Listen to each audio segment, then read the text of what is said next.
성도 여러분 안녕하셨습니까? 네, 여러분들 진심으로 사랑합니다. 오늘은 우리 교회에 드디어 여성 지휘자가 탄생하는 날 같아요. 처음인지는 잘 모르겠습니다만 최초입니까? 우리 교회? 네, 축하드립니다. 찬양대 축하드려요. 네, 남성보다도 전혀 박력이 뒤지지 않습니다. 아름다운 찬양 하나님께서 큰 영광을 받으셨을 것으로 확신합니다. 오늘 저는 하나님의 말씀 제목을 하나님의 심판은 존재하는가? 라고 제목을 정해보았습니다. 화면을 좀 바꿔주시면 고맙겠습니다. 네. 오늘 본문의 말씀은 요한복음 3장 17절로 18절 말씀입니다. 함께 입을 모아서 봉독하겠습니다. 시작. 하나님이 그 아들을 세상에 보내신 것은 세상을 심판하려 하심이 아니요 저로 말미암아 세상이 구원을 받게 하려 하심이라. 저를 믿는 자는 심판을 받지 아니하는 것이요 믿지 아니하는 자는 하나님의 독생자의 이름을 믿지 아니하므로 벌써 심판을 받은 것이니라. 아멘. 우리는 지난주 요한복음 3장 16절이 성경의 보물섬으로 우리의 인생의 닷을 이곳에 내릴 수 있다, 내려야 한다라고 말씀드렸습니다. 여러분, 하나님이 세상을 이처럼 사랑하사 라는 말은 유대인이나 헬라인이나 이방인이나 상관없이 우리를 차별 없이 사랑하신다는 것이죠. 여기에 세상은 코스모스, 즉 우주이기 때문에 하나님의 사랑은 우주적이고 보편적인 사랑이라고 말씀드렸습니다. 심지어 우리가 죄인이 아직 되어 있을 때라도 자기의 생명을 바쳐서 당신의 우리에 대한 사랑을 확증하셨다고 말씀드렸습니다. 여기에 이처럼 사랑하사라고 한 말씀은 추상적인 사랑이 아니라 실제적으로 독생자를 주신 사랑이라고 말씀드렸습니다. 독생자를 주셨다라고 하는 이 말씀은 하나밖에 없는 하나님의 아들, 즉 하나님이 인간을 위해 죽으셨다는 것, 다시 말하면 이 세상에 존재하는 어떤 잡신도 하지 못하는 오직 우리의 하나님만이, 신이 인간을 위하여 죽는 위대한 하나님의 사랑인 것을 확인했습니다. 이는 저를 믿는 자마다 라는 말씀은 하나님께서 주시는 구원은 인간의 행위로 얻는 것이 아니라 단순한 믿음으로 얻게 해주셨다는 것입니다. 즉 우리 예수님은 우리가 이룰 행위를 대신 이루셨기 때문에 우리는 그분이 이루어 놓은 구원을 믿음으로 얻을 수 있다라고 하는 것입니다. 다시 말하면 예수님은 행위로 구원을 이루어 놓으셨고 우리는 믿음으로 그 이루어진 구원을 우리의 것으로 챙긴다는 것입니다. 영생을 얻게 하려 하심이라고 하는 말씀은 구원의 보상이 끝없는 시간의 행복을 우리에게 선물로 주신다는 것, 아마 이 우주에서 가장 존재하는 것 중에 최고의 가치 있는 것이 영생인데 이 영생을 우리에게 선물로 주신다고 하는 것입니다. 이 말씀을 우리는 요한복음 3장 16절 전체에서 확인하게 되고 이러한 곳에 우리의 인생을 닷을 내릴만 하다라고 말씀드렸습니다. 기억하세요? 한 주 됐으니까 다 기억하시리라고 믿습니다. 그런데 오늘 좀 다룰 그 다음 성경절은 좀 부담스러운 단어가 나옵니다. 그 단어가 무슨 단어일까요? 이제 심판이라고 하는 단어가 곧 이어서 나옵니다. 하나님이 그 아들을 세상에 보내신 것은 세상을 심판하려 하심이 아니요 저를 믿는 자는 심판을 받지 아니할 것이요 믿지 아니하는 자는 벌써 심판을 받은 것이라. 심판. 여러분, 이 성경절에서는 심판을 받지 않는다. 그래서 저기 안심이 되긴 합니다. 그런데 사실은 다른 성경절에 보면은 엄청난 양으로 심판이 있음에 대하여 성경은 말씀하고 있습니다. 우리가 몇 기절을 제가 소개를 좀 해드리죠. 요한복음 9장 39절에 예수님께서 직접 말씀하신 겁니다. 예수께서 가라사대 내가 뭐 하러 이 세상에 왔다고요? 심판하러 이 세상에 왔으니 그랬습니다. 좀 앞뒤가 안 맞는 것 같죠? 16장 8절 그가 와서 죄에 대하여 의에 대하여 뭐에 대하여? 심판에 대하여 세상을 책망하시리라. 그리고 사도행전 17장 31절에 보면은 정하신 사람으로 하여금 천하를 공의로 심판할 날을 작정하셨다. 천하라는 것은 모두를 얘기하는 겁니다. 이 모두를 심판할 이미 날이 작정되어 있다. 심판할 날이 작정되어 있다. 조금 더 보겠습니다. 로마서 3장 19절에 보면은요, 우리가 알거니와 무릇 율법에 말하는 바는 율법 아래 있는 자들에게 말하는 것이니 이는 모든 입을 막고, 노란 글씨 한번 다 읽어볼까요? 시작. 온 세상으로 하나님의 심판 아래 있게 하려 함이라. 여러분, 심판 아래 있는 그 대상이 누구라고요? 온 세상이다. 여기 세상이 역시 코스모스입니다. 온 우주가 다 심판 아래 있게 하겠다. 로마서 14장 10절 하단 부분만 읽겠습니다. 우리가 다, 시작. 우리가 다 하나님의 심판대 앞에 서리라. 여기 우리가 다라고 얘기했습니다. 고린도후서 5장 10절에도 바울은 이는 우리가 다 반드시 그리스도의 심판대 앞에 드러나겠다, 그렇게 말씀하셨습니다. 그리고 보면은요, 한 곳에서는 심판을 받지 않는다, 한 곳에서는 틀림없이 심판을 한다. 좀 헷갈립니다. 여기에 하나 더 보죠. 그러면 어떤 분들은 그래요. 심판을 받지 않는다라는 것은 바로 예수님 안에 사는 사람들, 예수 믿는 사람들은 심판이 없다, 이렇게 보는 거 아니겠느냐. 그리고 여기 다 반드시 심판대에 서겠다, 심판 아래 심판의 날을 정했다라고 하는 건 다 믿지 않는 자들, 하나님을 믿어도 배반하는 자들, 이런 사람들을 심판한다는 거 아니냐. 그게 아닙니다. 우리가 지금 보다시피 온 천하를 심판할 날을 작정했다고 했고 모두를 다 심판하겠다고 얘기했습니다. 특별히 여기 베드로전서 4장 17절, 그 유명한 성경절인데요, 어디에서부터 심판이 시작되겠다고요? 하나님의 집에서부터 심판이 시작됐다고 그랬어요. 하나님의 집이라는 것은 하나님의 성전에, 하나님의 믿음 안에 거하는 사람들도 결국은 심판을 받는다, 이 말이죠. 성경에 보니까 여러분, 심판이라고 하는 단어는 158번이나 나옵니다. 구약에 69번, 신약에 89번이 나오고요. 성경의 판단이라고 하는 것도 사실은 저지먼트, 심판이라고 하는 단어인데요, 그 단어가 127번이나 나오고요. 또 국문한다, 국문이라는 말 굉장히 어려운 말이에요. 국문이라는 말도 결국은 심판이거든요.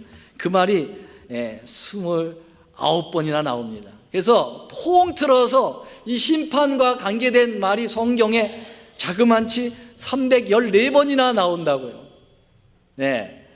어떤 분들은 심판이 없다고 자꾸 주장하는데요, 여러분, 성경은 굉장히 많이 심판에 대해서 언급을 하고 있고, 이 심판이 어떤 한 부류에게만 이루어지는 게 아니라 모든 사람들에게 다 이루어지는 것으로 표현되고 있다는 사실이죠. 자, 그러면 오늘 본문에서 18절에 하나님을 믿는 자는 심판을 받지 아니한다라고 하는 말씀은 심판 자체가 없다는 것이 아니고요. 여기 보면은 이 요한복음 3장 17절, 18절에 나오는 심판은 크리노라고 하는 헬라어를 가지고 있고요. 영어로는 이것을 condemn이라고 되어 있어요. 여러분, 이 크리노 컨뎀이라고 하는 이것은 정죄하지 않는다라는 뜻입니다. 다시 말하면 심판이 없다는 게 아니라 심판이 있어도 정죄를 당하지 않는다는 뜻입니다. 저를 믿는 자는 정죄받지 아니할 것이요 라는 뜻입니다. 심판은 받아요. 그러나 정죄되지 않고 하나님의 의로서 인정을 받는다는 것입니다. 이해가 되시겠어요? 네, 여기 로마서 8장 1절과 같은 그런 의미입니다. 한번 같이 읽어볼까요? 그 유명한 말씀입니다. 시작. 그러므로 이제 그리스도 예수 안에 있는 자에게는 결코 뭐가 없어요? 정죄함이 없어요. condemnation. 여기도 카타크리마라고 되어 있는데요. 다시 말하면은 심판이 없는 게 아니라 정죄를 당하지 않는다라고 하는 표현과 같은 것이라고 볼 수가 있겠습니다. 자, 그렇다면 하나님을 거절한 악인이건 하나님을 영접한 의인이건 인류 모두에게는 심판이 분명히 존재하는 것이 틀림이 없습니다. 최근 많이 논쟁되고 있는 조사 심판도 여전히 의인만을 위한 심판이라고 말씀하고 있기 때문에 심판이 존재하는 것입니다.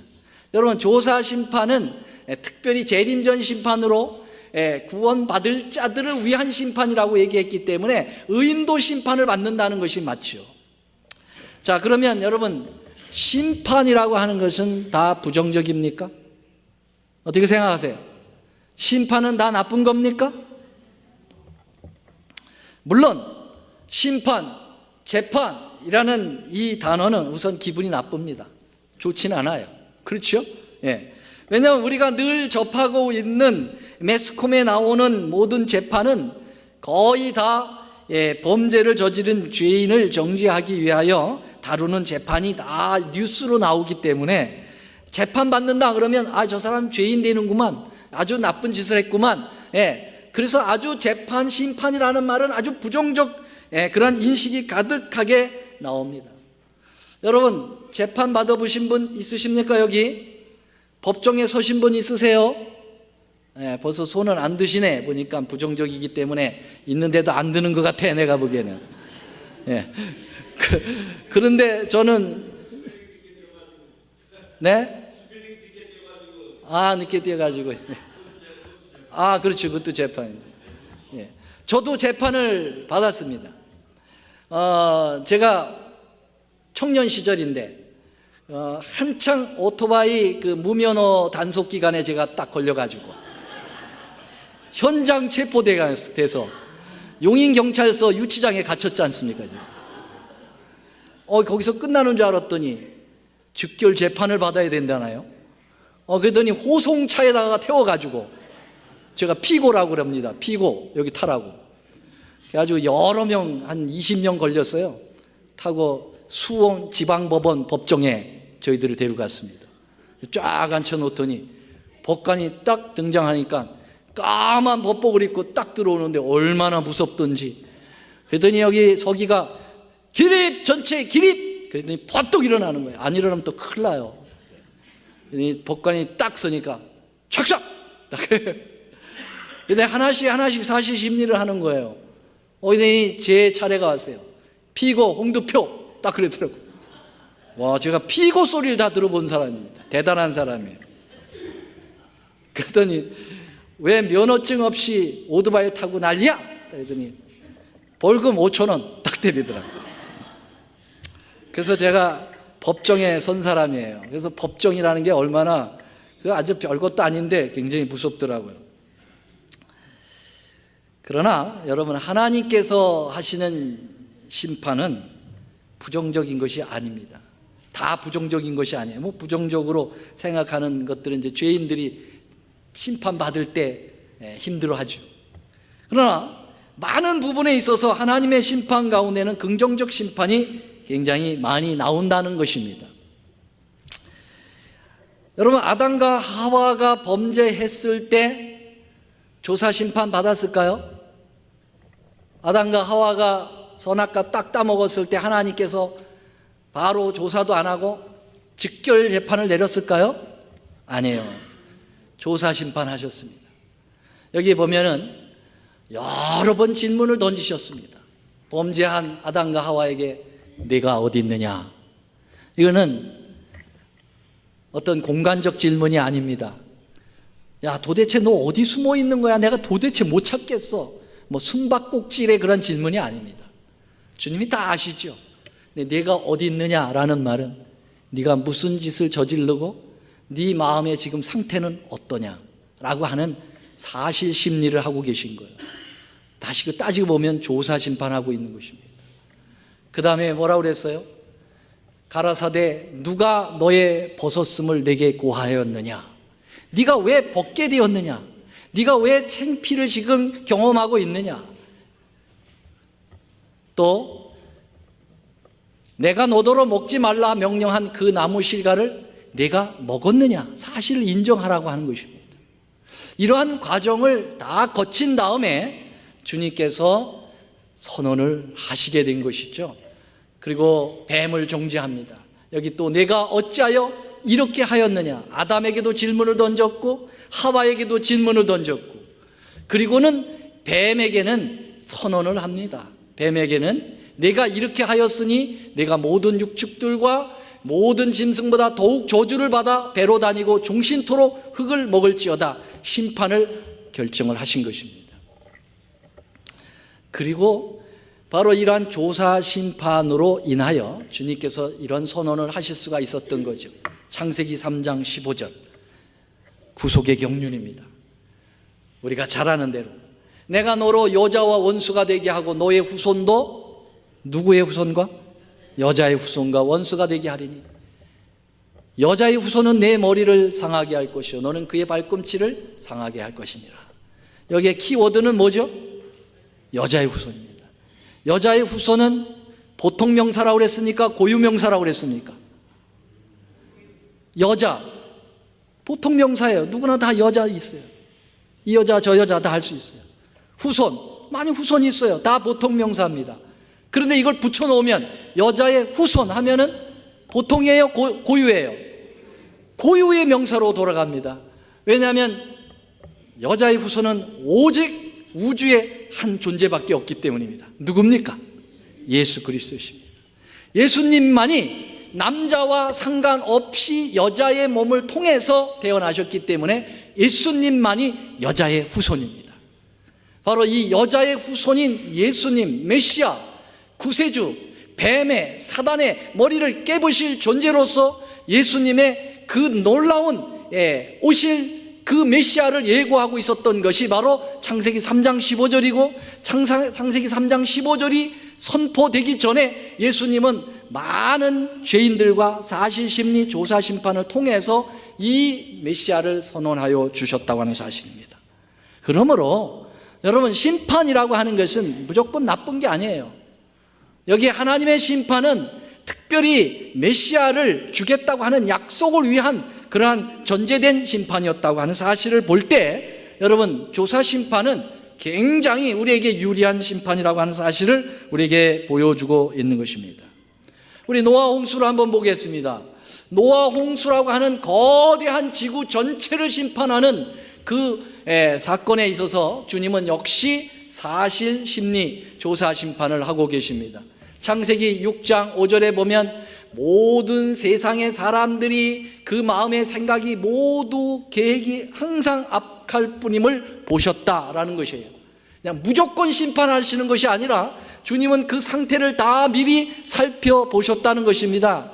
그리고 여기에서 하나님께서는 노아에게는 여호와께 은혜를 입었다라고 말씀하고 있습니다.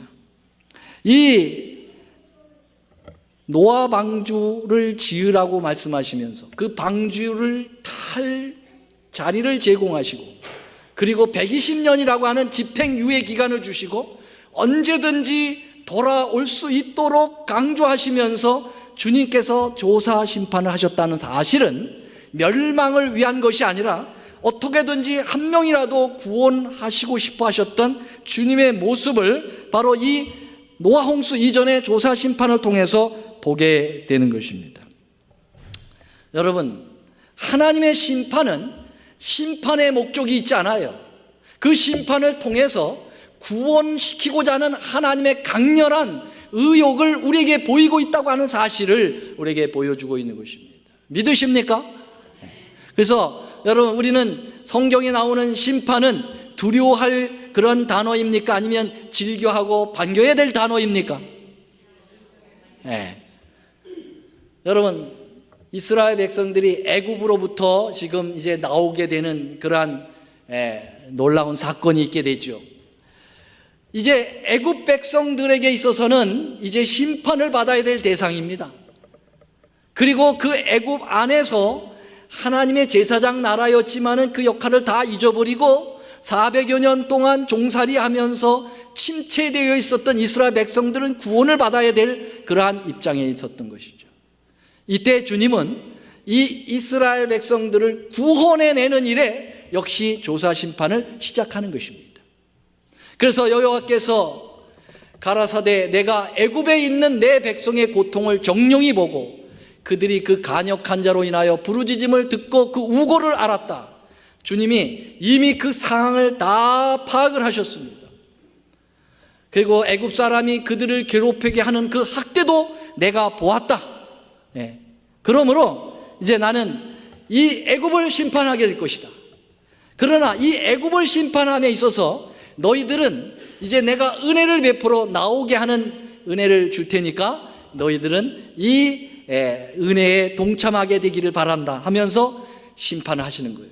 만약에 애굽을 심판하지 않았으면 이스라엘 백성들은 어떻게 할 수 있습니까? 노예에서 해방될 수 있어요, 없어요? 있어요, 없어요? 없어요. 예. 여러분, 그래서 심판이라고 하는 것은 악인에게서는 굉장히 두려운 것이지만 의인에게 있어서는, 하나님의 구원의 백성들에게 있어서는 이 심판이 해방, 죄로부터 해방을 받을 수 있는 아주 중요한 계기가 된다고 하는 사실입니다. 맞습니까? 네. 그래서 주님은 아예 이제 이 모세도 조사 심판하셨어요. 그래서 이 친구가 가서 이스라엘 백성들을 하나님의 명령을 전달해서 구원해 낼 수 있는지 없는지를 조사 심판하셨어요. 그게 어디서 조사 심판이 이루어졌습니까? 혹시 기억하시는 분 있으세요? 광야, 미디안 광야에서 떨기나무 불꽃 속에서 주님이 임재하여 모세를 조사 심판하는, 모세야, 모세야 그러죠. 자, 거기서 주님이 어떤 조사를 하십니까? 내 백성 가서 구원해 내 가지고 와라, 그렇게 질문하죠. 그때 모세가 못해요, 못해요, 모태교인이 되죠. 못해요, 못해요. 만약에 모세가 예, 할 수 있습니다, 거기서 당장 나왔다면 어떻게 보면 조사 심판에서 탈락이에요. 왜냐, 아직 교만해요. 네가 뭘 할 수 있다고 생각하는구나. 그런데 지금 모세는 나는 도저히 할 수가 없습니다. 난 40년 동안 애굽을 떠나왔기 때문에 애굽 말 다 잊어버렸어요. 그리고 말 재주도 없어요. 그리고 저는 양똥만 쳤기 때문에 리더십이 다 없어졌어요. 그러면서 자기가 아무것도 할 수 없다고 주님 앞에 고백했을 때 주님이 오케이, 너는 이제 합격이다. 그래, 네가 하는 게 아니야, 내가 하는 거야. 내가 하는 것을 너는 심부름만 해. 이렇게 되는 거죠. 아멘. 여러분, 그겁니다. 여러분, 조사 심판이라는 것은 하나님께서 우리에게 모든 것을 다 맡겨가지고 우리를 힘들게 하고 우리가 어떤 행위를 통해서 구원을 얻어내려고 하는 그것을 보는 게 아니고, 우리는 아무것도 할 수가 없습니다. 전적인 주님의 은혜가 필요합니다. 주님이 저와 함께 하셔야만 합니다 라는 하는 그 고백된 마음을 주님께서 사실 심리하시는 것입니다. 아멘. 그건 할 수 있잖아요, 여러분. 그건 할 수 있죠. 자, 여러분, 이렇게 조사 심판은 개인에게도 하고 전체에게도 하고, 여기 또 하나의 개인적 심판을 보겠습니다. 그 사람은 바로 다윗입니다. 여러분, 다윗은 하나님으로부터 조사 심판을 받았습니다. 다윗이 무슨 범죄를 저질렀습니까? 밧세바를 벌건 대낮에 남의 유부녀를 데려다가 겁탈하고 임신케 하고, 임신이 된 것을 알게 되자 그의 남편을 고의적으로 데려다가 임신한 것처럼 계략을 짜다가 안 되니까 전쟁터에 내보내가지고 제1선에 내보내서 일부러 죽이게 해가지고 살인죄를 저지르고, 간음죄, 살인죄, 거짓말, 죄라고 하는 죄는 다 저지른 이 다윗을 주님은 조사 심판합니다. 누구를 보냈습니까? 그 조사 심판에 있어서 나단이라고 하는 선지자를 보냈습니다. 그래서 다윗에게 쭉 비유를 들어 말했죠. 양을 많이 가지고 있는 부자, 한 마리를 가지고 애지중지 마치 자녀처럼 키우는 가난한 한 사람. 그런데 이 부잣집에 손님이 왔고 그 많은 양들 중에 잡아서 대접을 하기커녕은 그 자기 양은 아끼고 한 마리 자식처럼 키우는 그 가정에 가서 강제로 그 양을 뺏어다가 잡아 대접을 한 이 사람이 있는데 어떡할까요? 그랬더니 다윗이 죽여야지 그랬어요. 그때 나단이 그 놈이 내 놈이야, 딱 그렇게 얘기했어요. 나단이 다윗에게 이르되 당신이 그 사람이라 그렇게 얘기했어요. 사실심리예요. 인정하라 그 말 뜻이에요. 너는 왕으로서 수많은 처첩이 있고 비빈이 있는데 그 많은 여자들을 남겨두고, 그래 한 가정에 정말 단란하게 사는 행복한 가정, 그것도 나라를 위해서 충성을 다하여 남편은 전쟁터에 나가서 당신을 위하여 싸우고 있는데 그 여자를 뺏어서 간음을 저질러? 나쁜 놈, 그 놈이 내 놈이야, 딱 얘기했을 때 그가 고백합니다. 다윗이 나단에게 이르되 내가 여호와께 뭐 했다고요? 죄를 범했다. 여기 뭐 간단하게 그냥 한마디로 형식적으로 내던진 것 같지만 여러분 그렇지 않습니다. 성경은 많이 축약되어 있어요. 그래서 다윗의 이 죄의 고백이 얼마나 강렬했고, 정말 그가 회개하는 눈물을 흘려가지고 과장된 표현으로 자기 눈물로 자기의 요가 떠다녔다고 그렇게 표현하고 있어요. 그게 바로 시편 51편 9절부터 13절에 그가 회개하는 장면이 나와 있습니다. 시편 51편 표제에 보면 다윗이 밧세바를 범하고 난 후 나단이 온 때에 라고 얘기했어요. 바로 회개하는 장면입니다. 이 회개하는 장면이 얼마나 처절한지 보세요. 주의 얼굴을 내 죄에서 돌이키시고 내 모든 죄악을 도말하소서.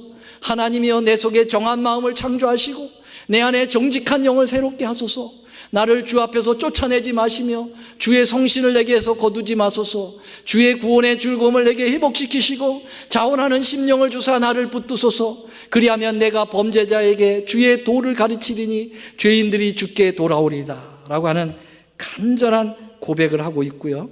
그리고 그 회개가 자기의 회개가 아니라 성령 하나님을 통하여 이루어지는 성령 하나님으로 인한 회개였다고 하는 사실을 우리는 여기서 보게 되는 것이죠.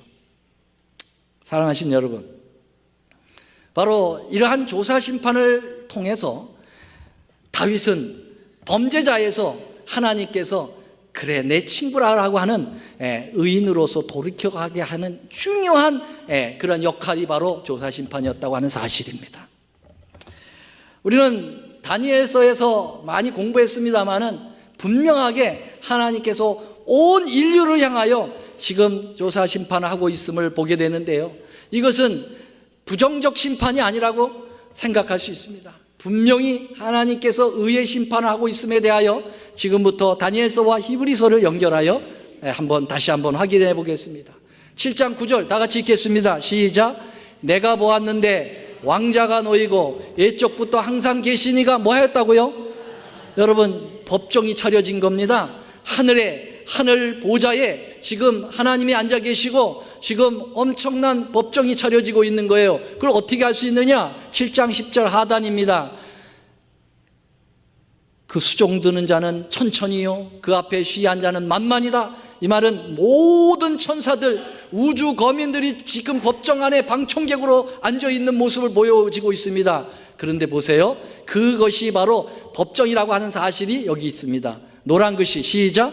심판을 베푸는데 책들이 펴놓였더라. 심판이 베풀어지고 있다고 하는 사실이에요. 하늘 법정이 지금 열리고 있다고 하는 사실입니다. 온 우주 거민들과 천천만만의 천사들이 다 지금 있는 가운데에서 지금 하나님께서 심판하고 있는 모습입니다. 그런데 이 심판을 베푸는데, 여러분, 이 심판은 집행심판이 아니에요. 조사심판입니다. 이 사람이 죄가 있는지 없는지를 선택하고 결정하는 심판이에요. 자, 그래서 여기에는 변호사가 있다고 말씀드렸어요. 변호사가 드디어 이제 까만 세단을 타고 나타나는 게 아니라 구름 세단을 타고 나타나십니다. 7장 14절입니다. 시작. 내가 또 밤 이상 중에 보았는데, 인자 같은, 인자가 누구죠? 예수님이에요. 틀림없이 예수님께서 뭘 타셨어요? 하늘 구름을 타고 와서 옛적부터 항상 계신 자, 그 법정가우로 나왔다는 것입니다. 여러분, 윌리엄 밀러는 이 성경절을 잘못 오해해가지고 구름 타고 예수님이 지구로 온다는 것밖에 몰랐어요. 예수님 재림하실 때 구름 타고 지구 온다, 이 땅에 재림하신다는 것밖에 몰랐어요. 그런데 하늘에 법정이 차려져 있고 하늘에 성소가 있고 지성소가 있고, 여러분, 이런 것을 그는 성소의 기별에 무능했기 때문에, 무지했기 때문에 몰랐어요. 그래서 그는 오해를 했죠. 그러나 사실은 이 지구로 내려오시기 전에 어디로 간 거예요? 하늘 법정으로 예수님께서 구름 타고 여러분 가신 거예요. 뭐 하러 가셨어요? 뭐 하러 가셨습니까? 우리를 뭐 하기 위하여? 신원하기 위하여, 여러분, 변호하기 위하여 가셨습니다. 그래서 여러분, 이 하늘 법정에서 차려진 이 조사 심판이 여러분 악인들을 멸망시킬 그러한 재판을 하는 것이 아니라 의인들을 구원하여 영원한 보좌에 이르도록 만들어주는 재판이라는 사실을 7장 14절에 나오고 있습니다. 그에게 권세와 영광과 나라를 주고, 여러분, 모든 백성과 나라들과 방언하는 자로 그를 섬기게 하리니 그 권세는 영원한 권세라. 여러분, 어떤 판단을 하고 있습니까? 아니면 어떤 법을, 죄를 갖다 정죄하고 있습니까? 아니면은 그들에게 영원한 나라를 소개하고 있습니까? 그렇기 때문에 이 조사 심판은 결코 여러분 정죄를 위한 심판이 아니에요. 정죄로부터 우리를 풀어주는 심판이라고요. 이 다니엘 7장 13, 14절하고 꼭 연결되어야 될 것이 바로 뭐냐면 히브리 9장 24절 26절입니다. 자, 보세요. 구름 타고 예수님께서 법정에 오신 이유를 여기 얘기합니다. 그리스도께서는 참것의 그림자 손으로 만든 성소에 들어가지 아니하시고, 이 땅의 성소로 가지 않으셨다는 겁니다. 어디로 가셨어요? 오직, 시작, 오직 참 하늘에 들어가사. 여러분, 참 하늘이 바로 하늘 법정이죠. 그 법정으로 가셨다는 거예요. 가신 이유를 얘기합니다. 가장 중요합니다. 이건 다 같이 꼭 읽어주시기 바랍니다. 이제, 시작, 이제 우리를 위하여 하나님 앞에 나타나. 와, 여러분, 누구를 위하여? 우리를 위하여. 여러분, 우리라고 하지 말고 나를 한번 해볼까요? 나를 위하여. 여러분, 예수님이 지금 나를 위하여 하나님의 법정에 지금 나아가신 거예요. 뭐 하기 위하여? 변호사로 변호하시기 위하여. 맞습니까? 그래서 예수님이 어떤 변호를 하시는가 잘 보세요. 대제사장이 해마다 다른 것을의 피로써 성소에 들어가는 것 같이 자주 자기를 드리려고 아니하실지니, 그리하면 그가 세상을 창조할 때부터 자주 고난을 받았어야 할 것이로되 이제 자기를 단번에 제사로 드려 죄 없게 하시려고 세상의 끝에 나타나셨느니라. 아멘. 여러분, 예수님께서 우리를 중보하고 우리를 변호하기 위하여 당신이 대제사장이 돼서 여러분 우리의 죄를 대신 짊어지시고 자기가 십자가에서 죽은, 단번에 죽은 그 죽음의 피를 가지고, 이제 양과 염소의 피가 아닌 당신이 흘리신 그 피를 가지고 하나님 아버지께 탄원하는 겁니다. 여기 이 사람은, 이 홍두표는 죄인입니다. 그러나 이 사람의 죄를 위하여 내가 죽었습니다. 지금 홍두표는 나를 붙들고 변호를 요청하고 있고, 나는 이 사람을 나의 변호를 해주는 존재로서 내가 여기에 있습니다. 나를 보시고 이 사람을 무죄로 만들어 주옵소서. 가능합니까? 아멘. 죄값이 치러졌으니까요. 다 갚아줬으니까요. 맞습니까? 이것을 온 우주 앞에 공표하는 거예요. 여러분, 십자가에서 예수님의 구속이 완성이 됐습니다. 그러나 이것이 완전히 도말되고 온 우주의 옹호를 받기 위해서는 이 십자가 이후에 여러분 마지막 때에 조사 심판에 바로 하늘 법정에서 이 선언이 있어야 되는 것입니다. 아멘. 여러분, 십자가로 이 모든 것이 딱 끝났다면 여러분 그 이후에 부활, 승천, 그리고 하나님의 예수님의 하늘 성소에서의 봉사, 지성소의 봉사는 다 어떻게 되는 겁니까? 많은 참으로 정말 너무나도 엉터리 같은 주장을 하는 사람들은 십자가에서 모든 대속이 끝났기 때문에 그 이유는 다 없다는 거예요. 십자가의 모든 것이 다 끝났다라고 얘기해요. 여러분, 하나님의 거룩한 말씀은 다 조화 있게 맞아야 되는 것입니다. 맞습니까? 네. 보세요. 이제 자기를 단번에 제사로 드려 죄를 없게 하시려고 어디 끝에 나타나셨다고요? 세상 끝에 나타나셨어요. 세상 끝은 뭐죠? 예수님의 재림입니다. 그러니까 바로 재림 직전에 바로 이 조사 심판이 이루어지고 있음에 대하여 분명하게 말씀하고 있죠. 네, 재림 전 심판입니다. 자, 그러면서 여기 히브리 9장 그 다음 27절 28절 보세요. 한 번 죽는 것은 사람에게 정하신 것이요, 그 다음에 뭐가 있어요? 심판이 있어요. 분명히 심판이 딱 말씀하셨어요. 그리고 이와 같이 그리스도도 많은 사람의 죄를 담당하시려고 단번에 들이신 바 되셨고 구원에 이르게 하기 위하여 죄와 상관없이 자기를 바라는 자들에게 몇 번째 나타나리라? 두 번째 나타나시는 걸 뭐라고 하죠? 재림입니다. 그러니까 재림 전에 사람이 죽고 난 다음에 심판이 있다고 그랬어요. 그렇게 분명하게 얘기했죠. 네. 여러분, 얼마나 분명한 이 심판에 대한 개념을 성경에서는 이야기하고 있습니까? 그래서 우리는 심판을 두려워할 것이 없습니다. 심판은 복음 중에 복음이에요. 예수 믿는 사람들에게 있어서는. 아멘? 여러분들, 심판은 복음입니까? 자신이 없으신 것 같아요. 심판은 복음이에요? 복음이에요. 왜냐하면 우리가 죄 없다라고 하는 것을 선언받게 되는 거니까요. 예, 법적으로 선언받는 것이 바로 조사 심판이라니까요. 그래서 여러분들이 잘 아신 대로 세 천사의 기별 서론에 뭐라고 그랬어요? 서론이 6절이거든요. 14장 6절. 또 보니 다른 천사가 공중에 날아가는데 땅에 거하는 자들 곧 여러 나라와 족속과 방언과 백성에게 전할 뭘 가졌더라고요? 영원한 복음을 가졌다 이거였어요. Everlasting Gospel이에요. 여러분, 세 천사의 기별은 영원한 끝없는 하나님의 복음이다 이거예요. 복음 중에 복음이라는 것이죠. 근데 그 복음의 첫째 천사의 기별이 뭐라고 그랬어요? 이는 그의 뭐 할 시간이 이르렀다고요? 심판하실 시간이 이르렀다. 그러니까 여러분, 여기 심판이라고 하는 것은 복음이라고 하는 것을 우리는 알 수가 있는 거죠. 여러분, 조사 심판은 우리에게 있어 복음입니다. 결코 그것을 갖다가 어떠한 율법적인 문제로 이것을 사람을 어떻게든지 골탕을 먹여서 구원에서부터 제끼려고 하는 하나님의 무서운 성품을 가진 것으로 그렇게 잘못 오해하면 안 된다고 하는 사실입니다.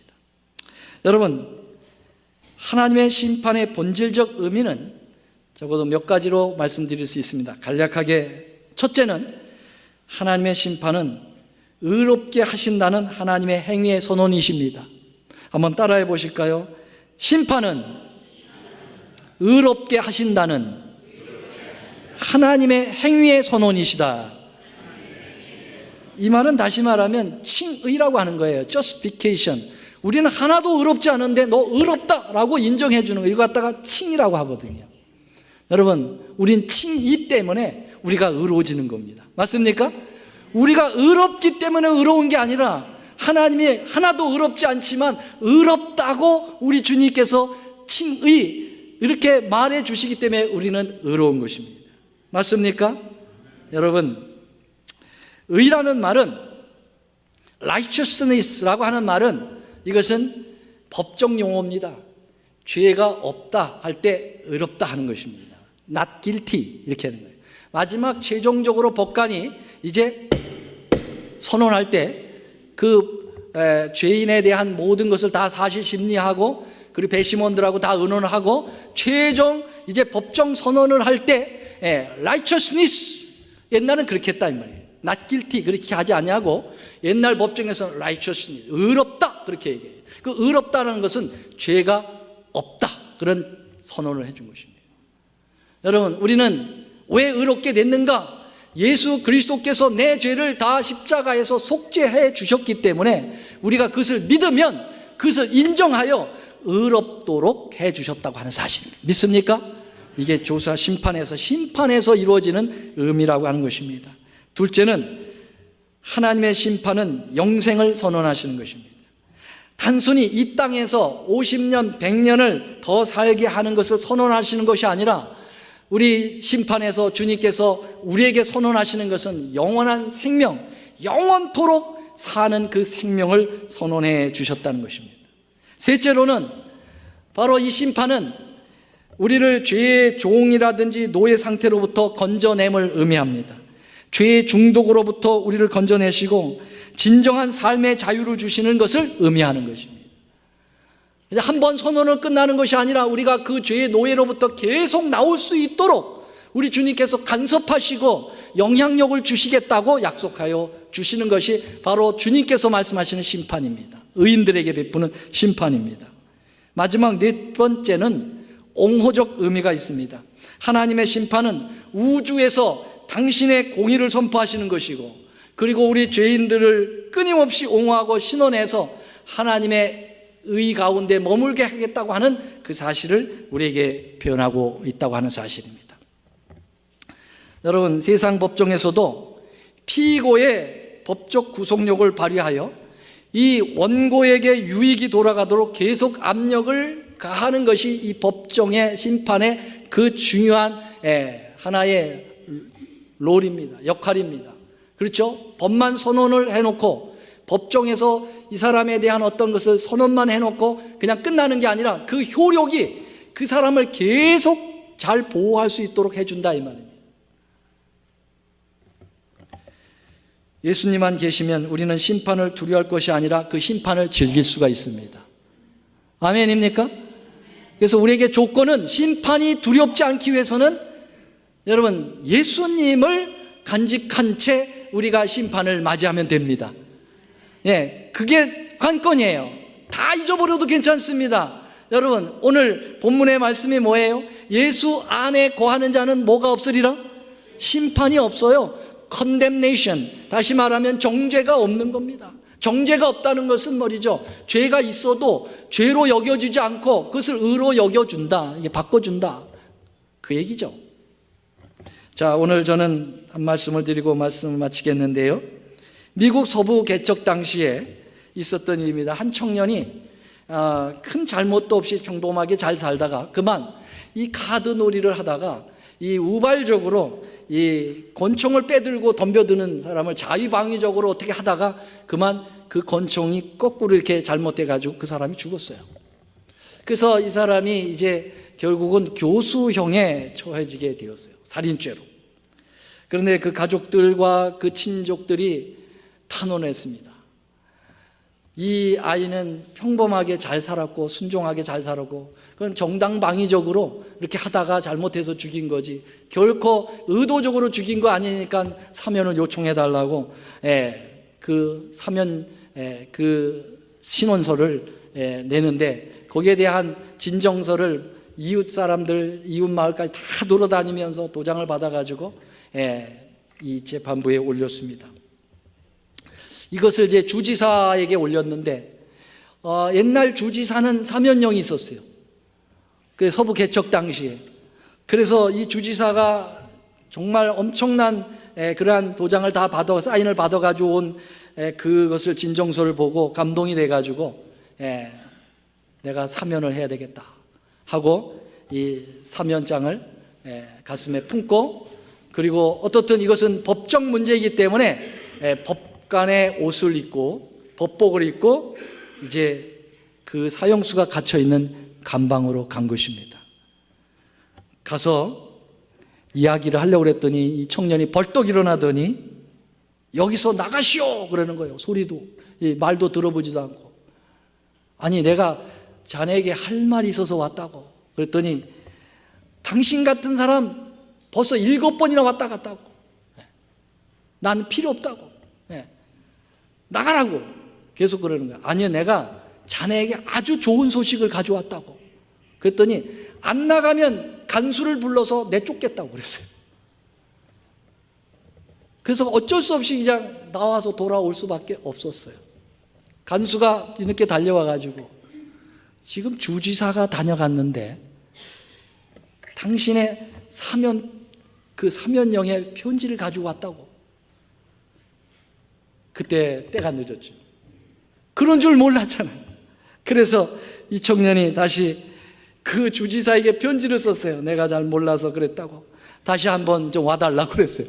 그때 이 주지사가 내가 자네에게 좋은 소식을 가져갔었는데 나를 말도 못 붙이게 계속함으로 나는 이 재판에 대하여 더 흥미가 없다. 보내보냈어요. 그리고 교수행에 처하게 되었습니다. 죽기 전에 할 말이 있느냐고 그 집행관이 물어봤을 때 이 사람이 이야기했습니다. 있습니다. 미국의 모든 청년들에게 이 말을 전해 주십시오. 내가 죽는 것은 살인해서 죽는 것이 아니고 주지사가 나를 용서해 주었는데 그 용서를 받아들이지 않아서 죽게 되는 겁니다. 여러분, 우리도 마찬가지입니다. 우리의 사면령을 가지시고 예수님께서 오셨어요. 이미 사면이 결정된 겁니다. 맞습니까? 맞습니까? 가슴에 품고 오신 것입니다. 당신이 죽어서 그 아주 정당하게 사면을 할 수 있는 자격을 갖추시고 오신 겁니다. 근데 아예 말도 못 끝나게 당신 필요 없다고, 당신 필요 없다고. 결국은 그런 사람들은 아무리 이미 사면령을 가지고 그 사람을 용서를 했다 하더라도 그 사람은 결코 심판받아 멸망에 이르게 될 것입니다. 맞습니까? 그러나 우리는 그것을 단순히 받아들여서 감사합니다. 저가 죄인인데 용서해 주시는군요. 저는 그것을 받아들이겠습니다. 감사합니다 하면 여러분 정죄에 빠집니까? 안 빠집니까? 심판에 빠지지 않습니다. 여러분 사면령을 가지고 와서 마지막 정당하게 내 죄가 용서되었다고 선언하는 재판, 심판이 왜 나쁜 것입니까? 좋은 것이죠. 기다려지는 것이죠. 아멘? 아멘. 그것이 바로 요한복음 3장 17절 18절 말씀입니다. 하나님이 우리를 심판하러 오신 것 아시오?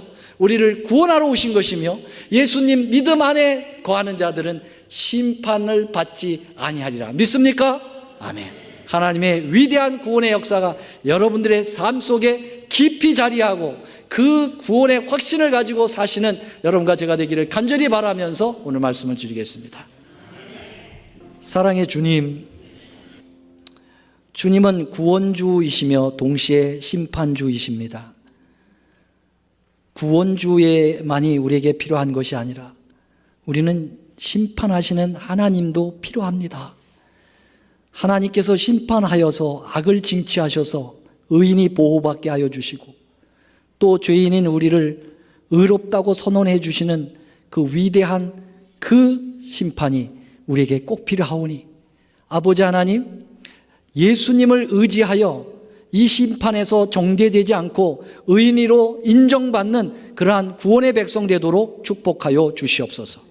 이제는 우리 하나님의 크신 사랑과 예수 그리스도의 다함이 없는 은혜와 성령님의 감화교통하심이 예수님을 믿고 구원받기로 마음에 결심한 하나님의 이 회중 위에 이제로부터 영원토록 함께하옵시기를 우리 구주 예수님의 이름으로 간절히 기도 올리옵나이다. 아멘.